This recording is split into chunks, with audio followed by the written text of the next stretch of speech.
Good evening, everybody. Welcome to the Southport Planning Board regular meeting. Today is Thursday, February 19th, 2026.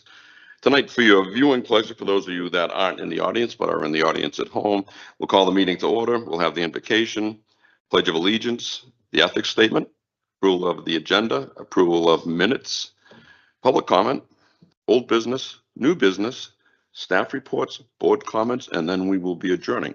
So with that being said, call the meeting to order, and let's do the, if everybody who can stand would please stand so we can do the invocation and pledge of allegiance.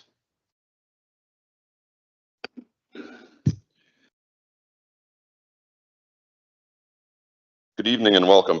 Let's take a quiet moment to be fully present, grateful for this coastal community we share, for its salubrious breezes, for the people who call it home, and for the opportunity to serve the public good. As we begin our work, may we be guided by wisdom and clear judgment. May we listen with patience and respect, speak with honesty and civility, and remain mindful that every decision touches neighbors, families, businesses, and the future of this place. May we honor both tradition and responsible growth, protect the natural beauty and resources entrusted to us, our shoreline, waterways, and wetlands, our neighborhoods and business areas, and keep fairness and stewardship at the center of our recommendations. Grant us the humility to learn, the courage to do what is right, and the unity to work together even when perspectives differ. May our deliberations be thoughtful and our process transparent, and our service marked by integrity. With gratitude for all who participate tonight, with a shared commitment to the well-being of our community, we begin. Amen.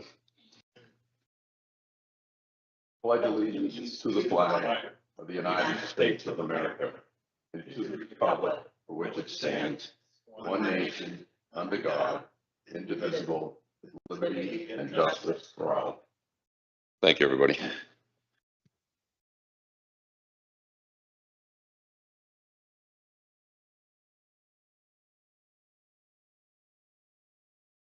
All right. First up is the ethics statement. It's a little out of order with some of the things that we changed, but I asked Scott to put this on so that we could mirror what the aldermen are doing as well. So if any members know of any conflict of interest, the appearance of a conflict of interest concerning matters on the agenda, please so state at this time. Okay, there are none. We'll move forward. Can I get a motion for approval of the agenda, please? Chair, I make a motion that we approve the agenda. Okay, Maria, thank you. Do I have a second? Second. Bob, thank you. We have a motion. Motion's been made and second. Any further discussion? Here none. All in favor signify by saying aye. Aye. Opposed? Abstained? So voted. I should note also that John and Doug will not be here tonight. So Ed, as our alternate, will be sitting in John's place. So next up on the agenda is approval of minutes. So just in case anybody is looking at the agenda and they listen to the many minutes that we have, there was a shortage in the city clerk's office. There was a lot of trading back and forth between departments, and Scott has been spending the past few months catching up on everything. So it sounds like we're approving a lot tonight. The actuality of it is we are, and it will be bringing us all up to date. So the first one is I'll entertain a motion for the approval of the minutes of September 3rd, 2025, which are located on page 3 of your package. Have a motion on that? I move we approve the minutes of September 3rd. Thank you, Fred. Do I have a second? Second the motion to approve the minute. Thank you, Maria. We have a motion made and a second. Do we have any further discussion? All in favor signify by saying aye. Opposed? Abstained? So voted. We have the minutes from October 7th, 2025. Could I have a motion for approval, please? Those I'll find on page 16.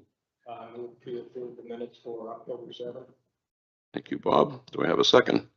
Second. Fred, thank you. We have a second. We have a motion made and seconded for approval of the minutes from October 7th, 2025. Any further discussion?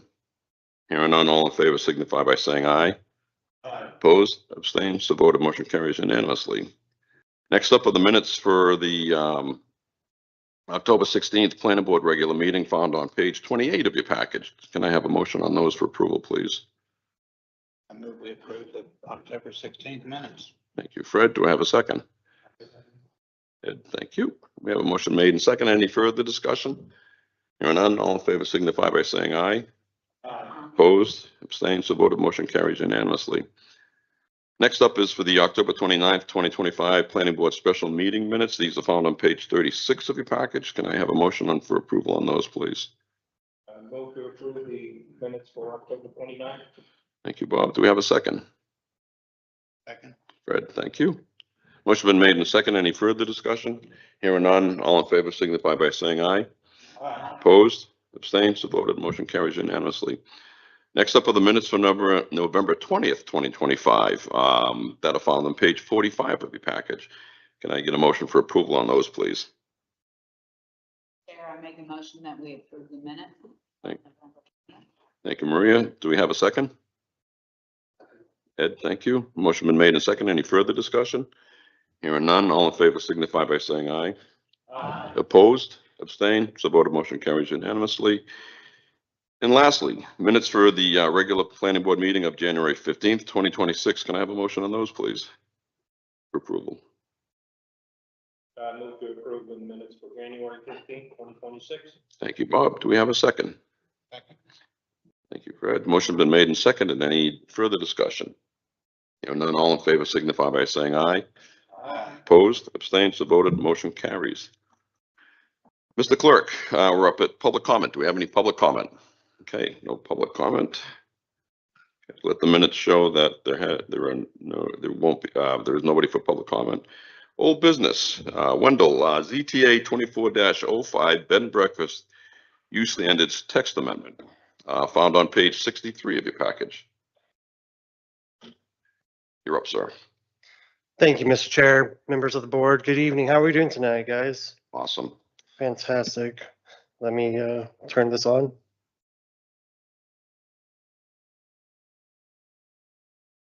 All right. Yes, so tonight I'm presenting on ZTA 2405.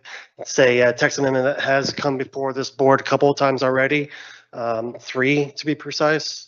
And just so that there's some clarification on the staff report, I know there was a question about it before the meeting started.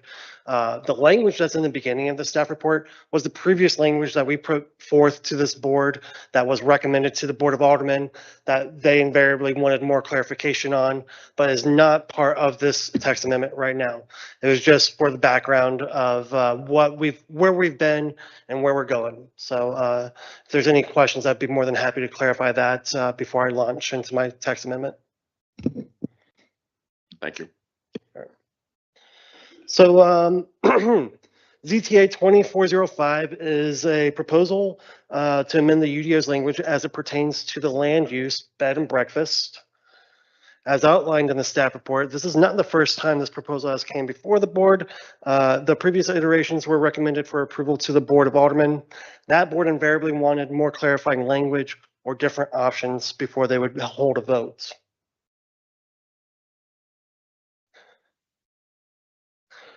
Before I launch into the actual text amendment, I think it's pertinent to discuss what our current UDO standards are. As you can see, bed and breakfast is land use that's defined as a house or portion thereof where short-term lodging rooms and meals are provided. The operator of the inn shall live on the premises or in adjacent premises. As we can also see from table 3.1, bed and breakfasts are allowed in every zoning district except for the OS. However, they are not a by right land use. They do require specific use standards and a special use permit. Here we have our current specific use standards as dictated in 3.8C of the UDO. I don't think I need to read through that and bore you guys, but it's, those are the standards that the Board of Adjustment looks at any special use permit application when a request to put in for a bed and breakfast comes before them. They weigh their vote against these standards. If these standards are not met, then they deny the special use permits. Tonight's proposed amendment is a combination of 3 different options. Option 1 we've limited it to indoor events only, i.e. the occupancy of an indoor, of that bed and breakfast is interior. Option 2 is indoor events and outside events, where we limit the occupancy of indoor events to the interior occupancy and the outside events occupancy to no more than 2 times the interior occupancy. And then as requested by one of the aldermen, we provided language, an option that prohibits any specialized events to go before a bed and breakfast. So that's option 3. With each option, we've redefined the term bed and breakfast just so that it would be more clarifying at what we're asking you guys to review, approve, or deny. Option 1, the clarifying language is that it's a private residence or portion thereof that provides overnight lodging and meals to registered guests.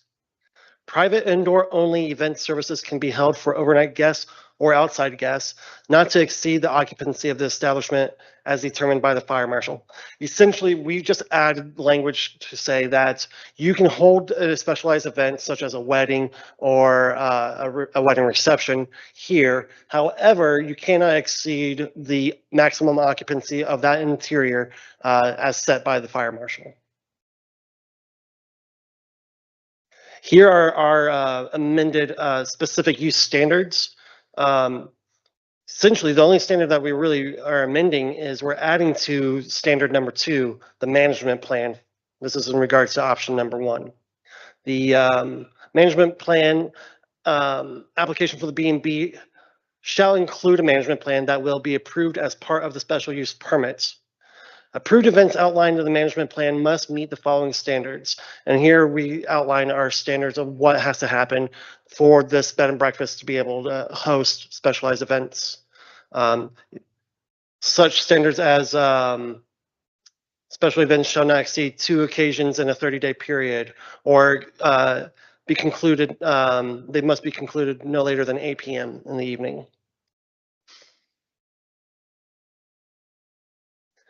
And that this is option number 2. It's a hybrid of indoor and outdoor events. Our definition is again redefined. It's a private residence or portion thereof that provides overnight lodging and meals to registered guests. Private indoor events can be held for registered guests or outside guests, not to exceed the occupancy of the establishment as determined by the fire marshal. Private outdoor events can be held for registered guests, including outside guests, but not to exceed double the indoor occupancy of the establishment as determined by the fire marshal. So essentially, we said, hey, everything in option 1 is allowed, but now you can also host your event outside and include more people than what the interior occupancy allows. However, we cap that at twice the interior occupancy per this definition. Again, we amend the specific use standards, item number 2, management plan. The applicant for a B&B home shall include a management plan that will be approved as part of the special use permits. And what this is really proposing is that right now, say Mr. Lambert has a residence here in Southport, zoned R10, and he wants to turn that into a bed and breakfast. He comes before me, the city planner, and says, hey, Wendell, what do I have to do?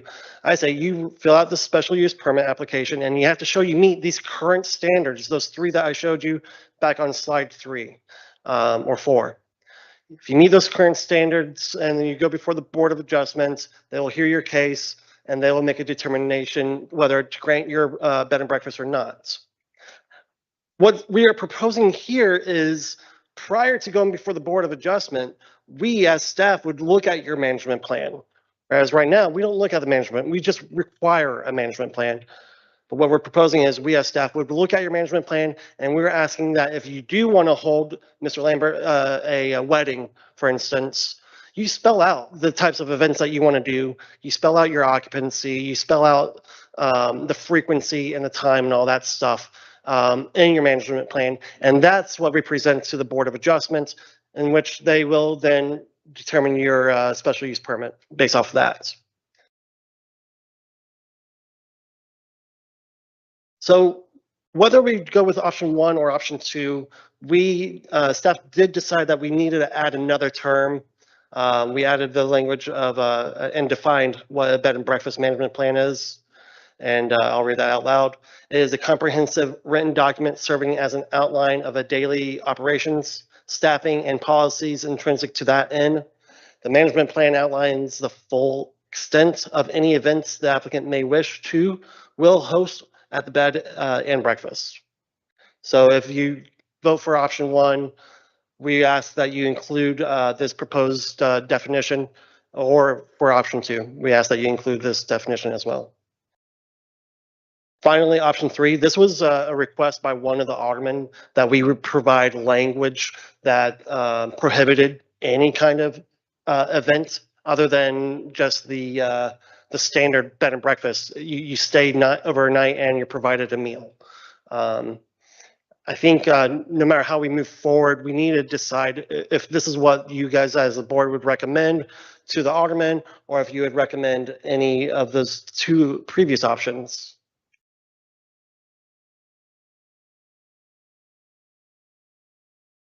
Excuse me.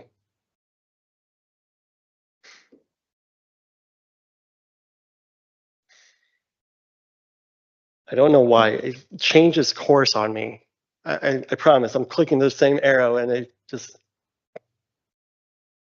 All right. Well, of the options presented, as you can see in our staff report, staff recommends option one.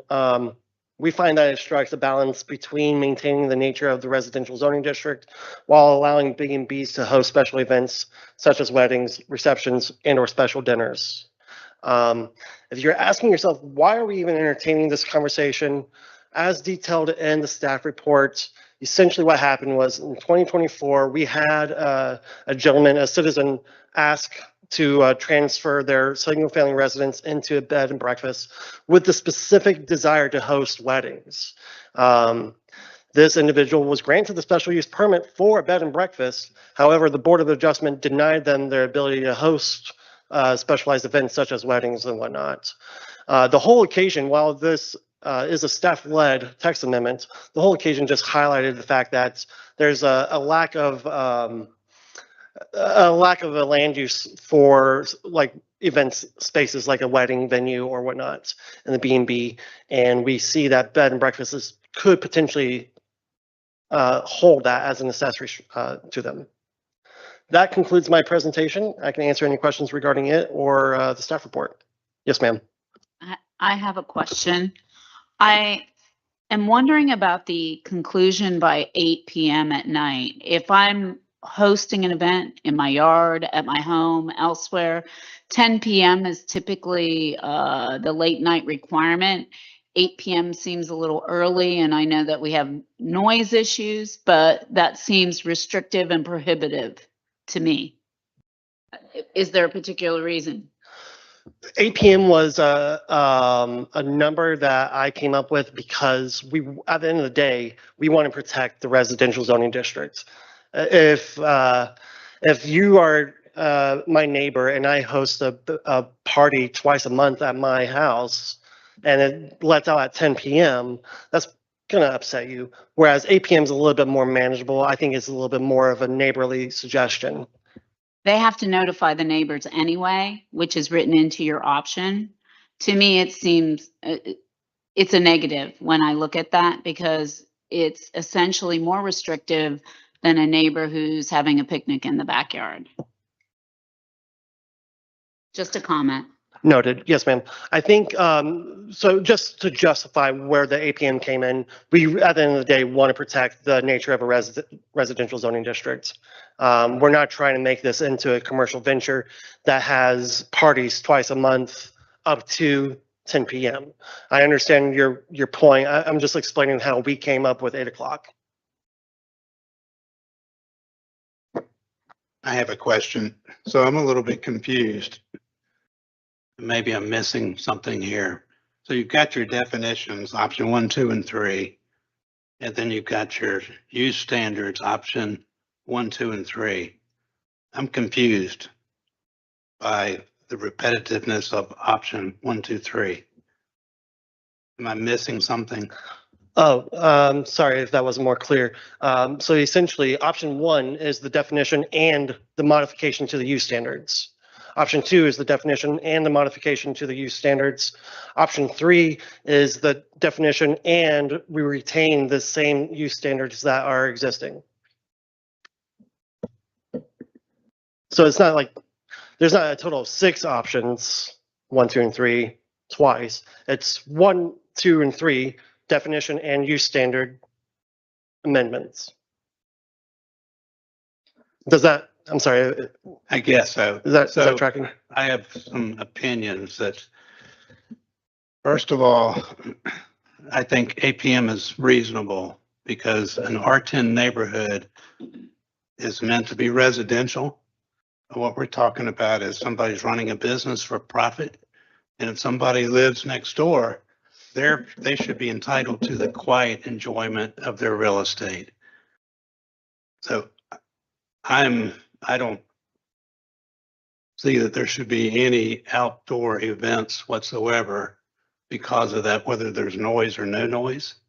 If there were, I have no problem with events being inside. Basically, a neighbor really wouldn't know those events were going on other than parking and extra traffic. So with what I'm opinionating, where does that fall within your option one and 2? That falls into option 1, sir. Essentially, we would change the definition where, per what you're discussing, your concerns, we changed the definition of bed and breakfast, limiting the occasion to be just an interior occupant max. So say our occupancy here is 50 people, then the bed and breakfast cannot exceed 50 people. And that it stops at 8 p.m. twice a month. Does that? So to answer your question, that's specifically option 1. Option 2 differs from option 1 in that we allow people to host an event outside, and there the occupancy can be doubled from the interior. We needed to make a distinguishment between interior and exterior occupancy maximums per the fire marshal. Certain people, if we didn't cap it on the exterior, then we would run into problems with making sure that we're not going to keep the nature of the residential zoning district. One of the reasons I'll share for my personal opinion is that in the short-term rental sector, I think before the ordinance was refined, I live in the historic area in the non-conforming lots. There was a property in my backyard that hosted a wedding and and then a bridal breakfast thing or after the wedding, and there were 20 cars parked all up in the front yard because that's legal to park in the city right away. So that particular case really disrupted my right for quiet enjoyment. And in one of the cases, and again, I know this is enforcement, but in one of the cases, there was loud music and drunken laughter at 2 a.m. in the morning. And then my crying daughter came in and woke me up. And then, of course, we called the police and they shut it down. But that's a case where there's nobody watching and things can get a little out of hand. And I would hate to see that apply here. And the decision we're making here is a big picture for all bed and breakfasts. So I don't endorse any kind of outdoor activities for profit in a residential setting. Noted, sir. That's why staff's recommendation is with option 1. We do see a need for the land use to be able to have a wedding at a beautiful venue such as the Carriage House right across the street from us. There is definitely a marketed desire for that. Our job as staff is to say, okay, well, you're in the R10. How do we protect the nature of the R10? And that's also what drove those different options. Again, staff's recommendation would be option one. We feel that it's a balance of allowing the land use, but also maintaining the nature of your more your more residential zoning districts. So short of parking and people coming and going, a neighboring residence really should see no difference, correct? Absolutely, that's correct, sir. So, yes, that's correct. Just out of curiosity, was that a rental behind you? Or private home? It's a private home, but it was being used as a VRBO at that time. Okay. It's no longer that, Okay. and I have a lot of quiet enjoyment now. So if they had invited you to breakfast, you probably would have thought differently. No, I would not have gone. All right, fair enough. And I thank you because I wanted to make sure that there's a distinguishment between private residences and VRBOs and things like that, so. And that example is just to illustrate, I mean, sound does travel, and it doesn't seem to be a proper fit for somebody to be running a business in an R10 setting for profit and impacting neighbors' right to quiet enjoyment. Yes, I'd just like to make a quick comment here. The 8 p.m. Suggestion, I'm finding that a little bit restrictive if you're having an indoor event, as opposed to an outdoor event. I don't know if there can be some way to distinguish an indoor event, maybe the guideline, maybe the conclusion can be adjusted differently for an indoor and outdoor event. Yeah, noted, sir. So while we were writing this up, Director Meehan and I were talking about the 8 p.m. thing. And the thing that came up to us, that Director Meehan pointed out, was that there's no way, while this is an indoor event, option one is an indoor event. That means that the occasion is happening indoor. We're not going to police people from stepping outside and enjoying the backyard. So because of that, we have to say a hard and fast timeline, 8 p.m., everything is done, because at the end of the day, we want to protect the residential zoning districts. So that's where that 8 p.m., I know it sounds obtuse, but that's where it came from. How do we make sure that the residential zoning districts are protected and that your adjacent neighbors are they're able to enjoy the privacy and peace and tranquility of their own home, but you're also able to host such an event if that is your purview. That's where we got the 8 p.m. Just one question, but I now understand your desire to protect the R10 residential, but how do you protect those residents who are adjacent to the business district? So these standards right here is our means of protecting those adjoining residents. We, as we've noted, 8 p.m. Everything is concluded by time frame.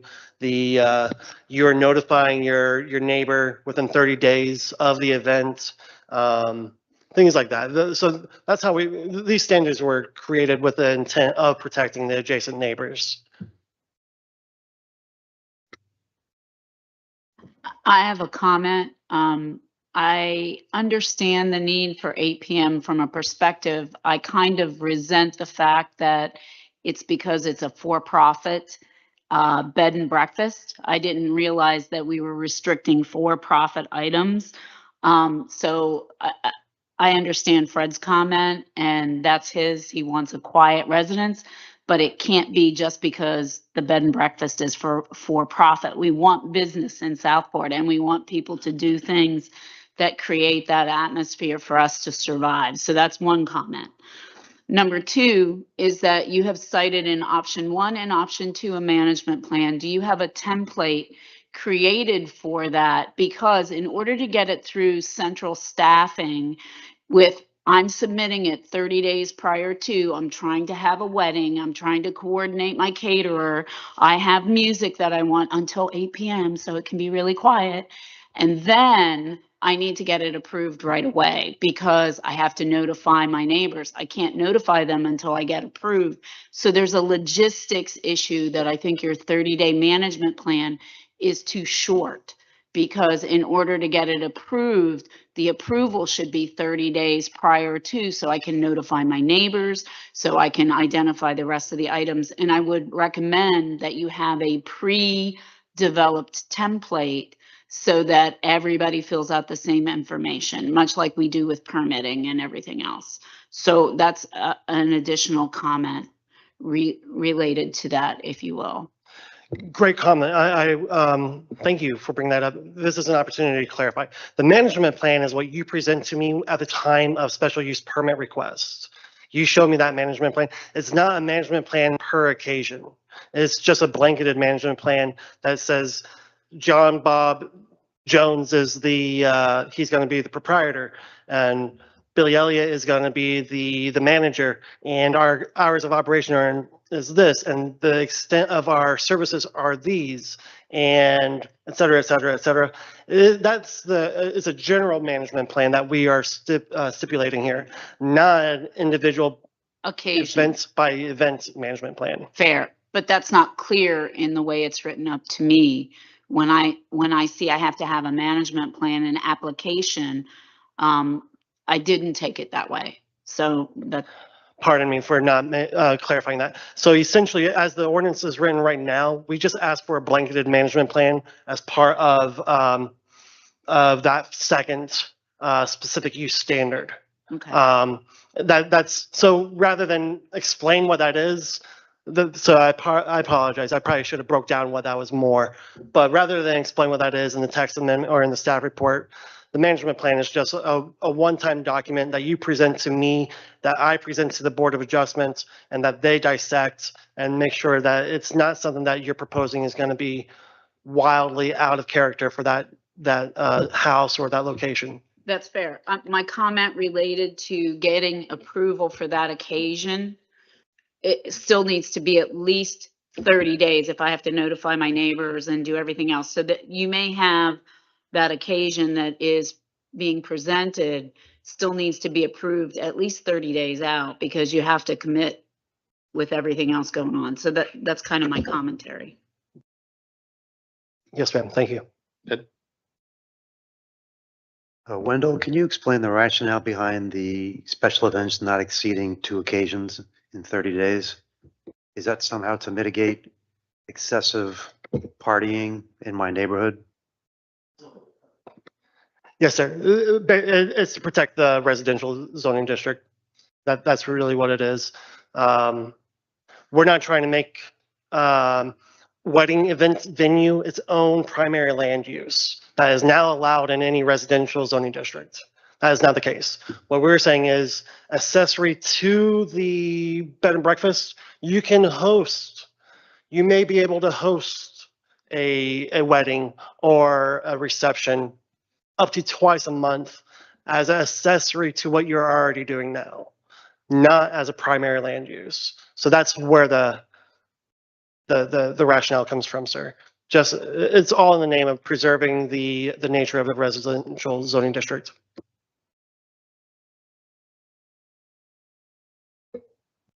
I guess so. The intent of limiting it, if a bed and breakfast were operating at full capacity every day, the impact on the neighborhood would be virtually none other than noise, potential noise, even if it's indoor. Correct. Yes, sir. Okay. Let me take a stab at this. First of all, I'm not crazy about this document, or I don't think it provides enough information to the public or to the Board of Aldermen or to the Planning Board on the flow and things that should happen. You know, what does it mean? What are the impacts? What's changing? And it's a lot of words. So when people look at this, they have to really go through everything very carefully. So I'm going to ask that we start a subcommittee to to review this type of document to see what we can do to streamline it or perhaps make it a little bit clearer so that people don't have to go through and look for what's it mean to them. I want the public that is impacted to know very clearly at a 50,000 foot view, 25,000 foot view, and then down to the words, what's actually changing within the text amendment itself. So along the way, before we leave tonight, I'd like to start that committee. But let me go to the top of page 4. And it's under current UDO standards for bed and breakfast, and it says bed and breakfast, but also within it, and that's the definition, it says the operator of the inn. So is it a bed and breakfast or is it an inn? So this language is what is in the current UDO right now. Yep. It is a bed and breakfast. Yep. I think the author of this definition is using the term inn synonymously. Do we have a separate definition for an inn? No. So most likely that should just say the operator of the bed and breakfast shall live on the premises, not an inn. An inn is not a bed and breakfast, correct? I would think you've got an inn or you've got a bed and breakfast. You don't have, it's either one or the other, or can it be both? I just assume that they're synonymous. Okay. Yeah, I'm sorry, I didn't dissect that. Yeah. I just figured, see, we're going through it, so I want to make sure that we're clear whether we're talking about an inn or a bed and breakfast. In my view, could it be different? I don't know. I guess I think of a bed and breakfast as having a couple of rooms, and inn can have 20 rooms, you know? So just think about it. So we might have to have some clarity around that somewhere. So under the table of uses SS, we've got it as a special use permit with standards. Is this a one-time request, or is every time they want to do something, do they have to come in and get file a different permit, different management plan? Or is this, once I do it, I'm good for the next 20 years? If I understand your question, sir, Mr. Lambert, again, I'm going to use you as my example. Mr. Lambert's bed and breakfast, he comes in once for a quasi judicial proceeding to grant him a special use permit. That special use permit runs consecutively with the land Okay. until ad infinitum. So they only have to come in once. Once they get that Correct. approval, they're good to go. Correct. Now, Yeah. just so I can be very clear here, if you take the carriage house, for instance, so let's say the aldermen approve this option 1, what's going to have to happen for the carriage house? Yeah. They're going to have, or any other existing bed and breakfast, because they're going to have to modify their management plan. They will have to go back before the Board of Adjustments for that modification. So does that touch on what you're asking, sir? I think it does, but so it sounds like to me that once they've been able to receive the permit, they're able to continue doing it. So they don't have to come in every 2 weeks or another type of thing. Go ahead. Use your mic, please. I'm sorry to interrupt, but on page 5, number 2A, it says on-site events will require a zoning permit within 30 days. That is different than a management plan, and again comes back to the 30 days. So to me, the wording is in conflict. I hear from Wendell that, okay, it's a one-time management plan, but I see a zoning permit as well within 30 days of the occasion, which is what got me to the point of, okay, I'm getting married. I have 30 days to get all of my stuff organized at this bed and breakfast that I'm doing as a destination. And I still don't know if my zoning permit is approved. So I think the wording here is in conflict and needs to be reevaluated to some degree. That would be my thought process. If I may provide clarity there.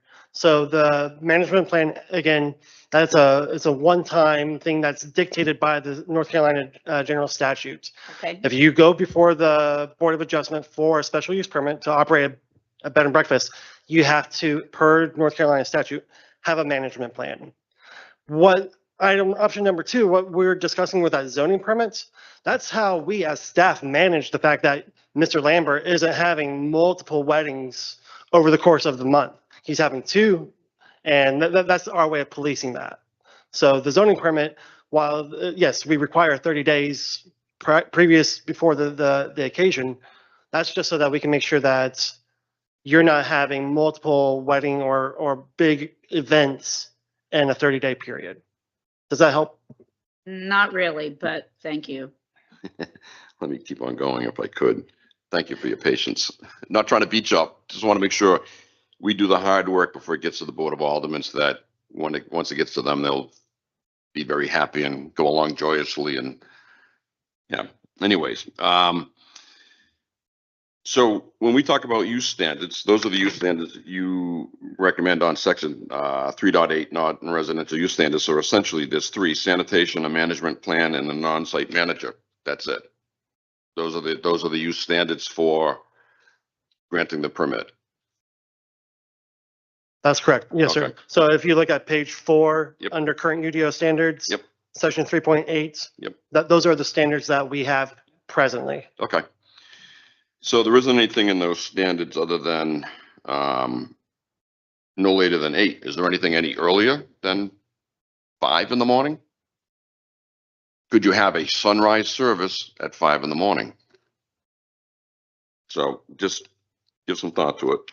Because I'm on a thinking on a part of a process. So one of the other things, going down to Article 8 definitions under the bed and breakfast, and it talks about, and I'm on option 1, just so we're clear. It says private indoor only event services. So how are we defining events? Occasions that are not, Do you have a definition for events? we did initially, it got shot down. So Get it? Yeah, I understand. Because in my view, if you're going to talk about events, how do you know when you need one of these? Because you don't want it to be nebulous, and you don't want it to be up to the person that happens to be manning the phone that day that might not like that person or may like them overly and say, yeah, just go ahead and do it. I think you've always got clarity when you have things defined. So it's very clear that it's not just a couple of people that just by chance get together. That's not an event. But if it's a planned, organized type of thing, I just think, give some thought to it. I think you need events defined. And I'm truly not trying to, I'm just trying to stay ahead of this. Going into the management plan, same idea. How do you know when it's right?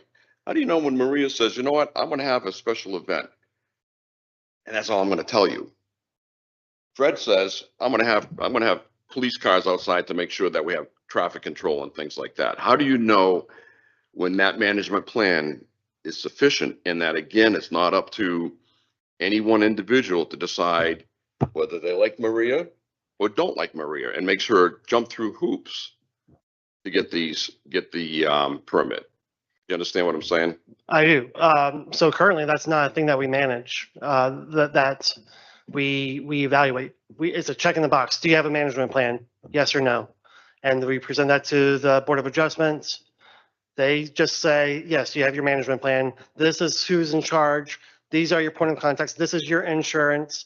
The management plan is also outlined in that state statute I had mentioned earlier. But if we're talking about like option 2 or 1. Can you refer to the state statute then for the management plan so that people have it? What I don't want is somebody to go to the Board of Adjustment, spend $100 or whatever it is for a permit, and then go, yeah, we don't like your management plan. And if you don't have any guidance on what management plan is required, how are they going to know whether it's sufficient or not? Well, I think the standards that we outline here that would be spelled out in the management plan is what that's what we graded off of. Do you meet these standards? A comprehensive written document serving as an outline of daily operations, staffing, and policies intrinsic to that end. What's comprehensive? Is it 10 sentences? Is it 5? Is it 20? You understand what I'm saying? It's like, I guess I think, and I'm thinking back to the other night when Alana was here and she was talking about events and all that sort of stuff. And she had a document that said, this is what you need to do in order to have an event in town that shuts down streets and things like that. So in my mind, if you have it very clear, then it's either you've got it or you don't. So when it goes to the Board of Adjustment, they have now dotted their I's, crossed the T's, checked the boxes, everything's good to go, and they don't have any surprises.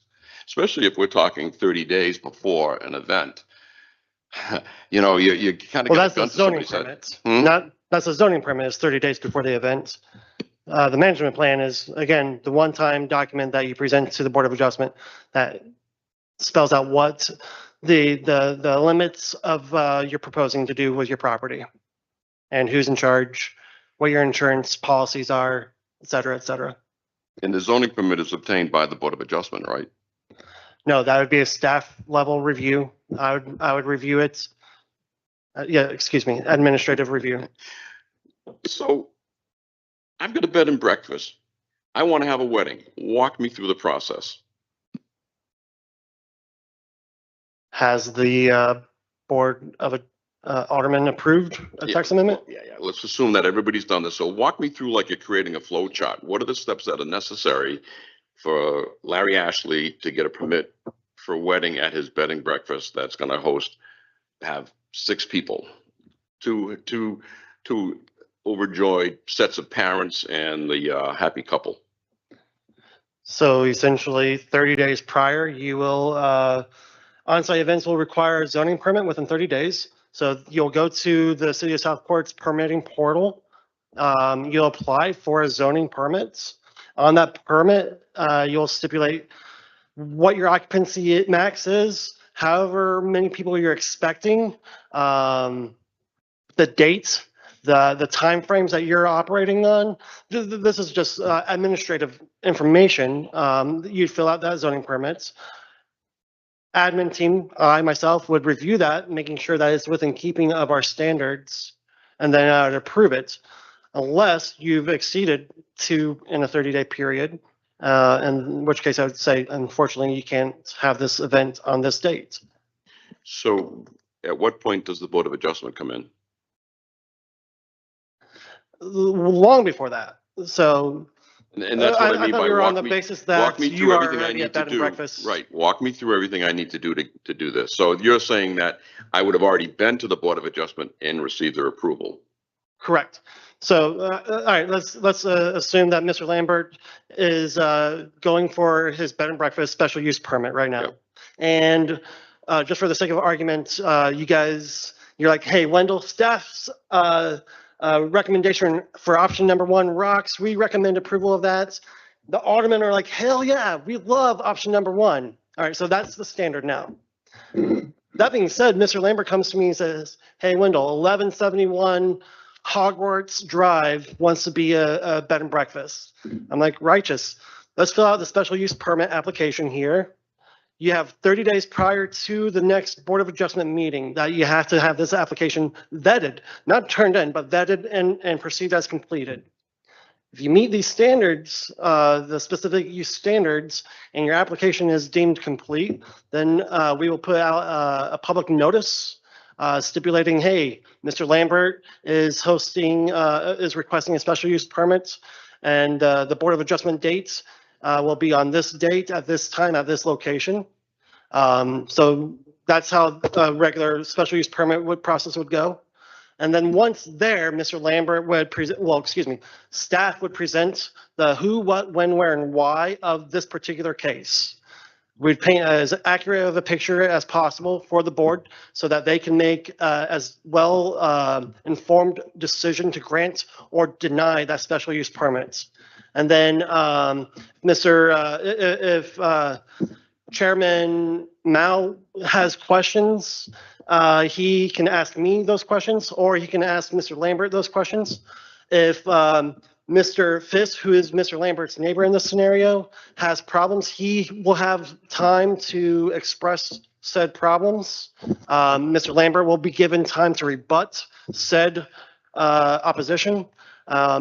Essentially, there's a process of. Yeah, I get that. Okay, I do. sorry. I really do. So the board will grant the permit. So are we on, the board has granted this special use permit for Mr. Lambert's Hogwarts bed and breakfast.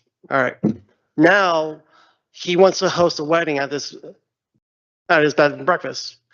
30 days prior, he goes to the permitting portal. He fills out a zoning permit with all those pertinent informations on there. I grant it or I deny it based off of these standards. And then he also, 30 days prior, notifies his adjacent neighbors of, hey, on February 31st, I'm having a wedding. Can I interrupt you there? How do they notify the neighbors? So I would say certified mail. Is that not on there? No, it just says notify the sorry. neighbors. Generally speaking, when we talk about notifications, we try to make sure it's a certified letter. That way you can, Mr. Lambert could essentially prove that he did notify his neighbors. But that is something that I will amend and make sure that it stipulates it's certified mail. Is that direct abutters or is it within a circle? It's the direct, your direct adjacent neighbors. Okay, thank you. Maria? My comment was going to be certified mail is an imposition and is now up to like $6.50 an envelope. I would recommend that they just have proof of notification. Could be by email, could be a text message, it could be any other. Email is now considered legal notification in most instances. Just if we're trying to help residents and we're trying to help people have an event, I think certified mail, if you're not home, doesn't get signed for, doesn't get delivered. So proof of notification with an acknowledgement is probably the best way to go. And I would add, my wife sent something out, certified mail. I think it was the IRS or somebody. 3 months later, they're still waiting for it. It's sitting in some post office in Greensboro or somewhere after it went to Virginia and after it went to Las Vegas or wherever. Yeah, we've kind of given up on that. So yeah, I would agree with Maria on that. We don't want to make it, yeah, onerous. Good word. But some kind of proof anyways. Noted, absolutely. And that would be part of the zoning permits. You would have to show proof that you did notify your adjacent neighbors. My purview would be, all right, so Mr. Fisk, Mr. Ashley, and Ms. Horton live as Mr. Lambert's adjacent neighbors. Have they been notified, yes or no? And that's how I would evaluate that. I do have one more question. How are you going to how is this going to be enforced? So if you've got a time of no later than 8 o'clock, who enforces this? The police? Code enforcement, the police, just like the police enforce any sound ordinance. If there is an issue, let's say a sound issue, right, a noise complaint, well, that would get back to code enforcement.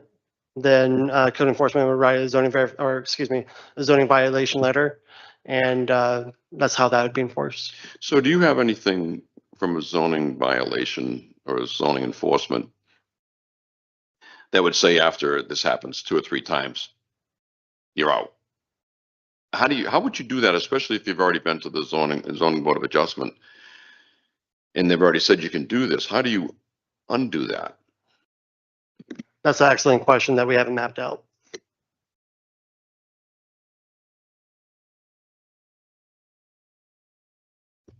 Any other questions? Sure. Yes, Wendell, that's a better description of the flow and the things that are going on. My suggestion or recommendation is that in reality, I think it's so confusing because it incorporates the original bed and breakfast special use permit, and that the events should be a subsection, so that in essence, you're talking about people who've already had a sanitation and management plan having specialized events. That's a secondary paragraph to all approved bed and breakfasts.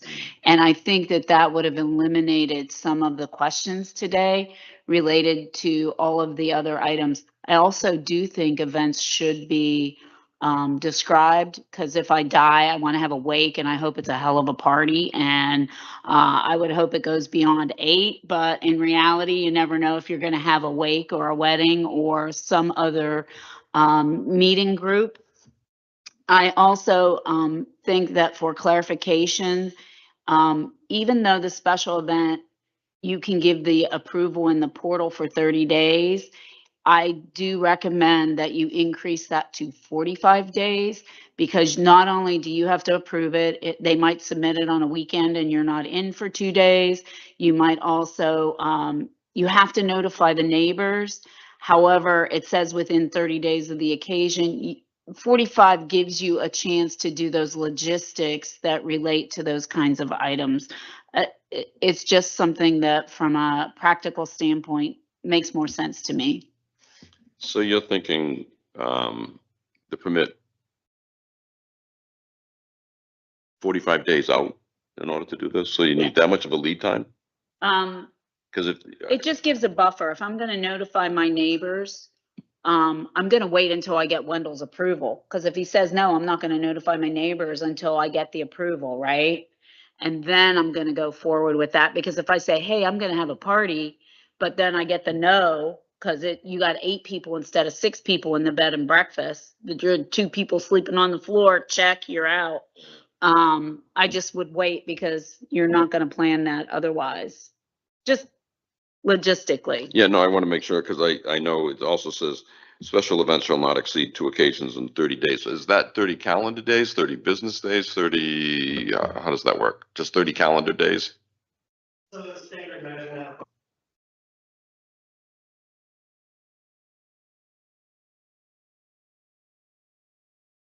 Wendell, how we doing? Kicking butt. Good. I would think that 45 days would be an infringement on somebody running a business. If I came to Bob and wanted to have a bar mitzvah in July and it's the 1st of June, he'll say, I'm sorry, Fred, but we could do it in August. And just for the record, I am not opposed to a bed and breakfast in a residential area making a profit, but I am concerned about the goal of making a profit while disturbing the quiet enjoyment of neighbors.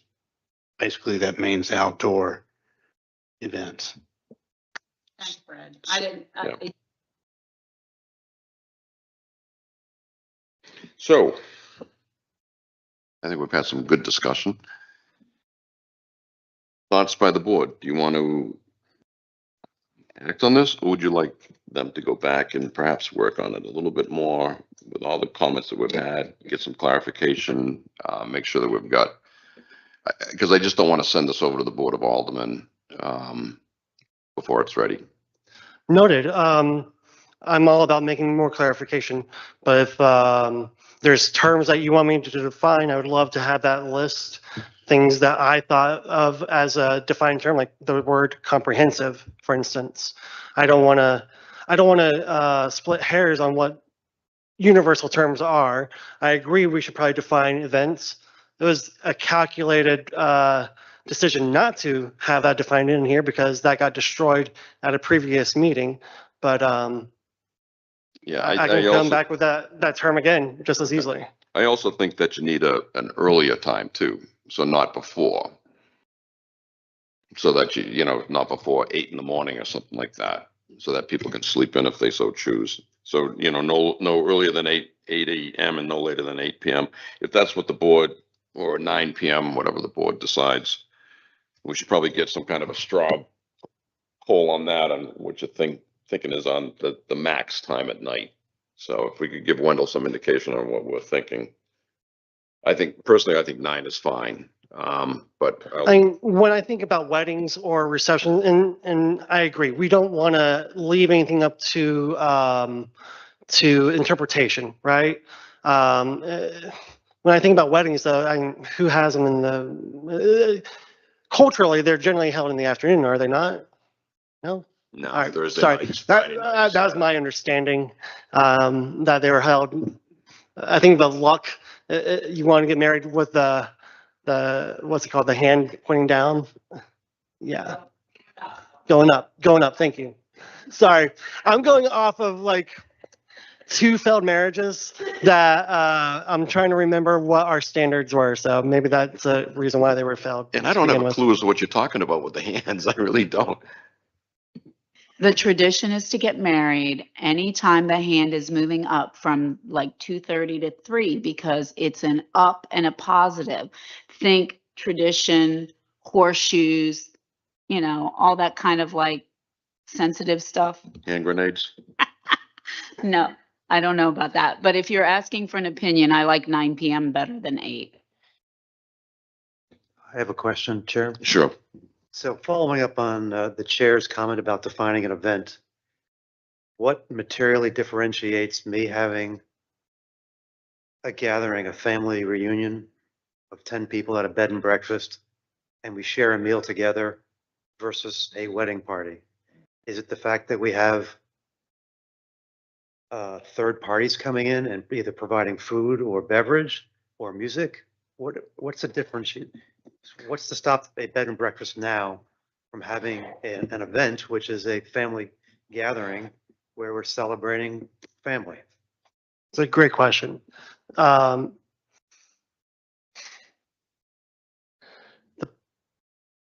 the way I understand it is, for instance, Carriage House was talking about all the different events that they host on a regular basis, book clubs. They host meetings with local businesses, things like that. And while I'm of the mind that those are not necessarily events that need to be permitted per se, Why not?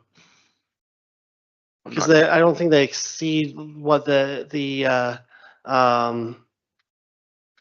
not the force of what a wedding would be, for instance. So if I have a book club and God, I wish I could remember the name. It was a wine and pages or wine and something like that. I talked to somebody once and it was a great name, but it had to do with drinking wine and reading books.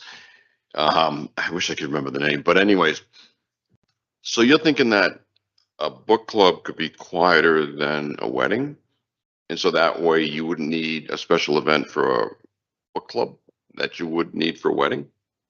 Because I don't want to make this, I really want to be very careful that we don't make this so difficult, but let's make sure that we're not going crazy about, a wedding is the only event, or, you know what I mean? That's why it's so difficult in my view, for us to act on this without really knowing what an event is, how we're going to define that.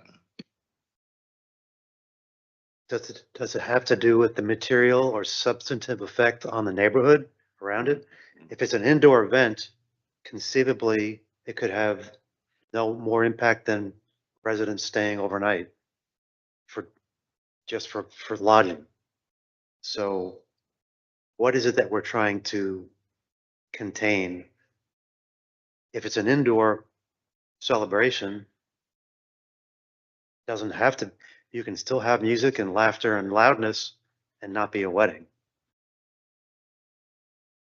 Noted. Absolutely. Yes, sir. You bring up a valid point. I think the idea here, though, is to put a cap on what the extent of something like a wedding could be or a family reunion could be, and to allow an administrative process to review that and make sure that it is permitted within that zoning district. I guess continuing on that, if we have a bed and breakfast that is booked, say it's a capacity of 12 people in a bed and breakfast, whether it is just for a family or 6 random couples or a wedding, what differentiates them in terms of impact on the neighbors around them? I'm failing to see an objective measure that differentiates an event from a gathering of people, period. Noted. You bring up a great point, sir. I think at the end of the day, we're just trying to cap what that event could be. I hear what you're saying, but the purpose of the text amendment is to police the extent of what that land use is allowed to be. So would we perhaps say any audible noise after X PM, regardless of what it is? And do we really need to monitor what's going on inside that dwelling? No, again, great points, great questions. I do appreciate that. It's I don't even know how to I'm just approach this. I'm trying to minimize burden on both the bed and breakfast owners as well as on city staff. I mean, it's a cost to everybody to go through this extra effort. And if there's not a material impact on the community, the residential community, then I think it might be much ado about nothing, potentially. And that's what we're trying to mitigate is any material impact. I think that's the threshold. Is this going to be a material impact? Yes or no? When you think wedding, generally there is a DJ or a band. There's food and catering, those types of things. If it was a simple matter of a civil union, people being wed indoors, I don't think that would even be part of the equation per se. But if you're talking about hosting an event, again, there's that word event. We're trying to mitigate as much of that impact on that neighborhood as possible so that the residents around still have their ability for peace and quiet. So then perhaps live music is a differentiator between an event and a non-event. I'm just speculating. There may be other attributes that would define an event that needs to be monitored. Yeah, that's a really good point. Yeah. Because you could have a wedding and it's so quiet that you wouldn't even know it was happening. And do you really have to get a special permit for that?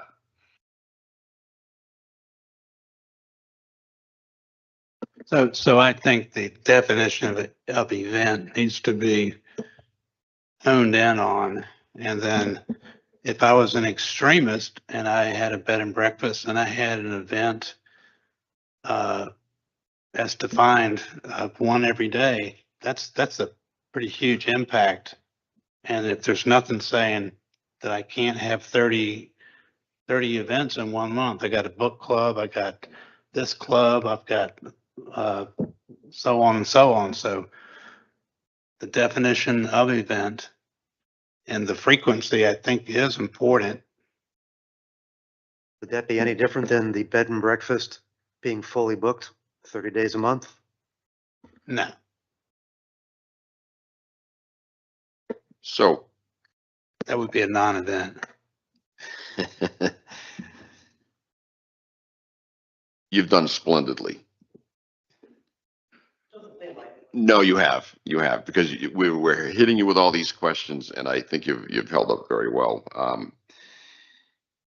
By the way, it's the name of the book club was oh God, I gotta look at it again. Between the Wines Book Club. Between the Wines. I thought it was a pretty good name.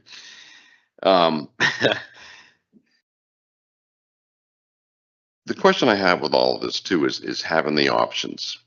I know you said the aldermen were looking various options. Could we do this without the options? Could we do this? I don't think we can act on it tonight without having the events really encapsulated in something that works, based on all the notes that you have from us. I just think there's enough loose ends here that we're not quite ready for this yet. Not ready for prime time. But what are your thoughts? I just would, if you bring it back to us, I'd like to not have the options. If you want to deliver the options to the Board of Aldermen, or do you want us to just say, we recommend one, work on that, and come back? I'd rather you recommend one and Okay. we work on that, hone it. And at the end of the day, one of the aldermen asked for an option and I Yep. have to present that Okay. to them. So let's make your life easier then. So the other part of that is you've got two different things for options on here. One is the proposed amendment, the definitions, and the other one is non-residential use standards, option 1 and option 2. So we would go with option 1 plus option 1 again. The two option 1s is what you're suggesting, right? For the standards, for the use standards, and also for the definitions. Is that what you're looking for? Yes, sir. It's only one option 1, only one option 2, only one option 3. It's just option 1 is amending the definition and amending the use standards. Option 2 is amending the definition and amending the use standards. Yeah, that's not. Option 3 is yeah. keeping the use standards, but Understood. amending the But definition. that's not how I read this, because you've got under Article 8 definitions, you've got 3 different options. And then under Section 3.8, non-residential use standards, you've got 2 different options. So you Yeah, I think understand? I hear you. Just so I can explain that, the way the You don't UD have is to. written. No, you don't have to. Okay. I understand what you're saying, that they're coupled together, but, so you're just looking for us to vote to recommend that you work on option one. Yes, sir. Okay, so can we also agree that with the board's input, certainly, that we could set a time of 9 to 9, 9 AM to 9 PM? What's the board's thought on that before we, just a straw, like some indicator? 9 to 9, 9 AM, 9 PM, would that work? That works for me. Okay, because we can certainly discuss it more, but I just want to give him something to leave here with, so that if we have to challenge it again next time, we can do that, but I just don't want to have that become a big point when we come back, so. So why don't we do this? I'll entertain a motion that we not act on this tonight, but direct staff to go back with option one and work on option one to bring it back to us at the next meeting. Mr. Chair, I make a motion that we send the recommendation back for option one, that it clarifies all of the pre-approved bed and breakfast plan with a subsection for events in which the restrictions are identified, not necessarily the permits or the other elements. Would that include a not allowed? Yes. Okay, all right, motion's been made. Do we have a second?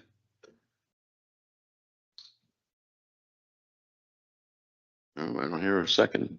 Okay. Going once, twice, three times. All right, we have a different motion then. Motion fails for lack of a second. Do you have a different motion? I have one more clarifying question. Sure, go ahead, Ned. If we're saying we're going to study or refine option one, I think there needs to be a definition that says if you're below this, no permits required. If you do this, this, or this, then a permit's required. I think that is where we're struggling. Are you thinking number of people? Is that what you mean by this? Number of people, whether it's catered, whether it's live music, what constitutes an event where a permit is required? Otherwise, Yes, parameters of what constitute, what are the Yes. parameters? yes. And in those parameters, you need a permit. Outside of those parameters, you don't. Exactly. Noted. Yes, sir. Okay, in order to have them do any of this, we'll need some kind of a motion with options.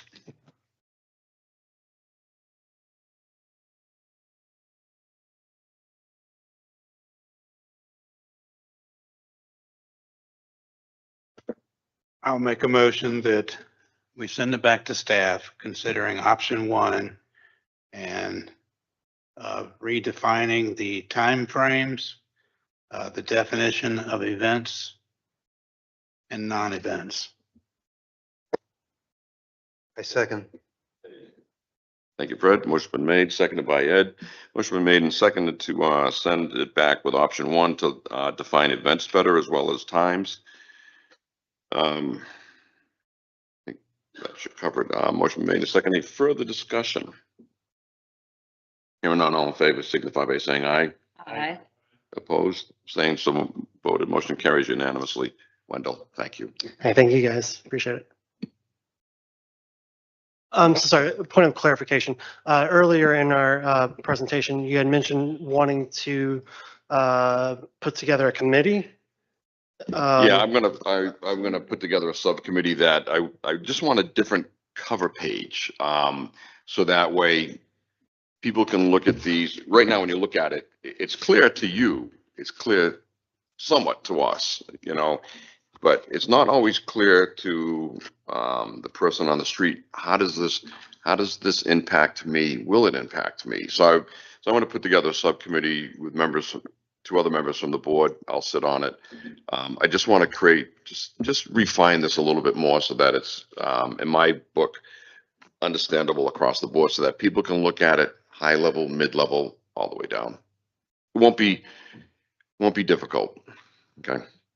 Good guy. I just needed clarification on that. Thank you. Yeah, we'll set something up once we figure out who would like to join me on that.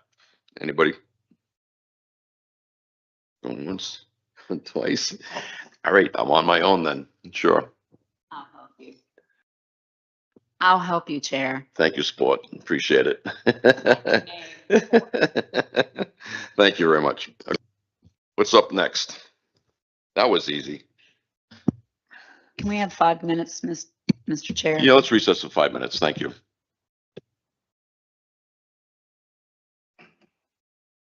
Between the lines. So come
Thank you.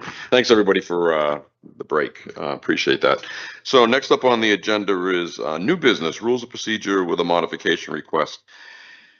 So last Thursday at the Alderman's meeting, they had some changes regarding their policy, I guess, if you will, with public comment. We had originally had limited hours to 5 minutes. I would just like to bring it in line with their recommending 3 minutes. And ours goes a little bit further. That I sent out an updated memo to make sure we had the language correct. That states once comments have been made, speakers cannot speak again unless specifically called upon by the chair. So basically somebody, you can't keep on writing your name in 15 times to get 3 minutes each time. I don't think the aldermen have that, but I think we can do that. And this is not a vote tonight. This is just information so that we can vote on it at the next meeting, because it has to be presented the month prior to when it's acted on. So the memo will talk about what we're replacing and what we're replacing it with, also with addressing the board, so that people are addressing the entire board and from the podium or another location as designated, and that they can't directly address the applicant, and then the discussion may be summarized. Then also reference in emails on ours. We had said originally that we weren't going to read emails. The Board of Aldermen determined that they would read emails into the record, so I think we should do the same as well. So that way, when people are coming, whether it's our meeting or this Alderman's meeting, that the rules are the same, if it comes right down to it. And then we had a correction from the city clerk's office on being counted. We had it as a negative vote with regard to zoning matters. It's changed to an affirmative vote, and as well as how it's counted. So basically, any member of the ASM who refuses to vote with an acceptable cause shall have their vote counted as an affirmative vote with regard to zoning matters. As a rule, refusal to vote on any matter except zoning matters shall count in the affirmative. That's to make sure that you don't have somebody playing wallflower and just absolutely refusing to vote. And it also adds the citations as well. Lastly, I have a question about yeah, that. sure, go ahead. It seems redundant, or something doesn't make sense to me the way it's written. Is it just one statement? As a rule, refusal to vote on any matter shall count in the affirmative? Yeah, Is that what it should be? right. So Scott, I'm looking towards you. So basically, yeah, I think you're right. I think it is redundant that whether it's, but I think, and so here's the wording on this, Scott. Any member of or ASM refuses to vote with an acceptable cause shall have their vote counted as an affirmative vote with regard to zoning matters. As a rule, refusal to vote on any matter except zoning matters shall count in the affirmative. So do we really need that last sentence then? It sounds like anything that refusal is an affirmative vote, whether it's zoning or any other matter.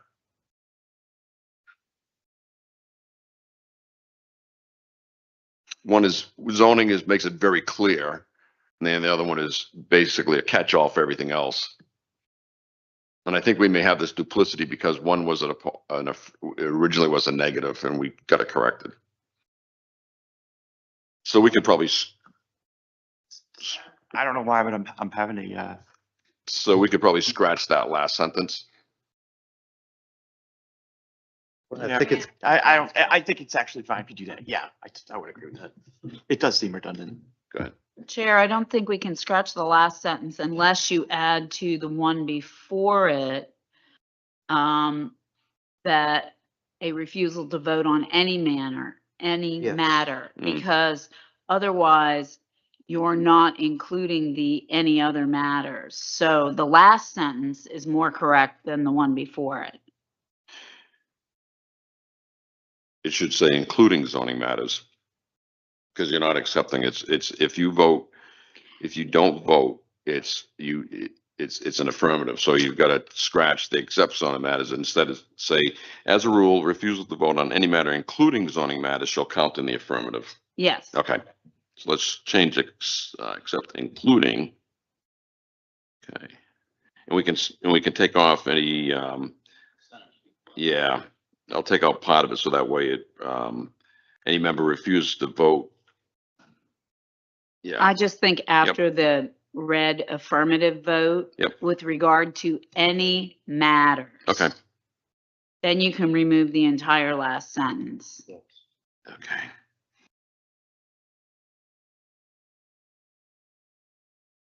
you read it the same way? Yep.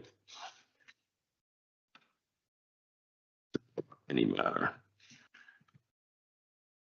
Including the zoning. Okay. I think we got it. I have a question. Sure.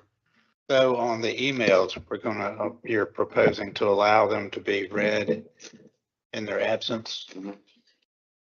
I just recall at one of the alderman meeting, there's sort of a controversial emails read without somebody here to stand behind them. They're taking jabs at individuals.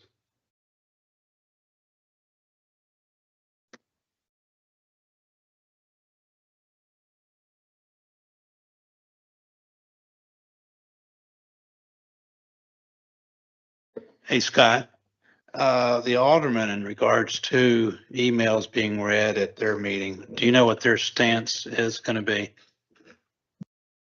No, sorry, I do They were not. gonna read it for 3 minutes. Oh, that's good. They're going to read it for the 3 minutes. The question is the quality of the email. If it's a horrendous email attacking somebody, So we'll Yeah, make that we- as a we- judgment. What's that? Yeah. All right, let's do this for now. And if we have to, we'll make that judgment call. So then the last part has to do, is everybody good on that section with regard to public? Good, thank you. Is replacing the agenda. We have to move public comment up so that we can add the ethics statement in there. And that's how we fall in line with what we had with the agenda tonight. So if anybody has anything else in the meantime, send it over and we'll make sure that we vote on it at the next meeting. Okay, thank you. Any other, just before we close, everybody else all right with these? Very good. And there was also the primer / handbook was also in your packages.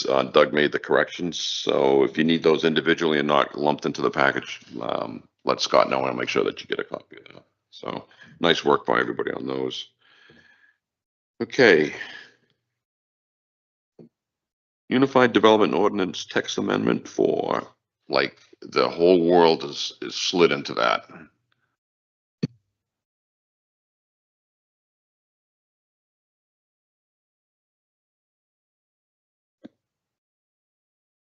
Good evening, Chair and members of the Planning Board.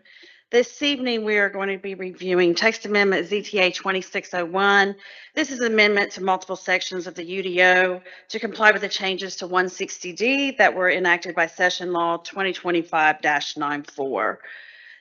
There are 7 amendments as part of this update. One amendment staff is respectfully requesting to be added as it was inadvertently left off of the staff report for you. So I wanted to go through these quickly so we can just run through them. So the seven different changes that are going to be incorporated to the UDO. It's in the event of a split zoning. It outlines what development regulations would be used for that split zoning jurisdiction. We're going to be updating our limits on down zoning. So that was taken care of in 2024, but we were not.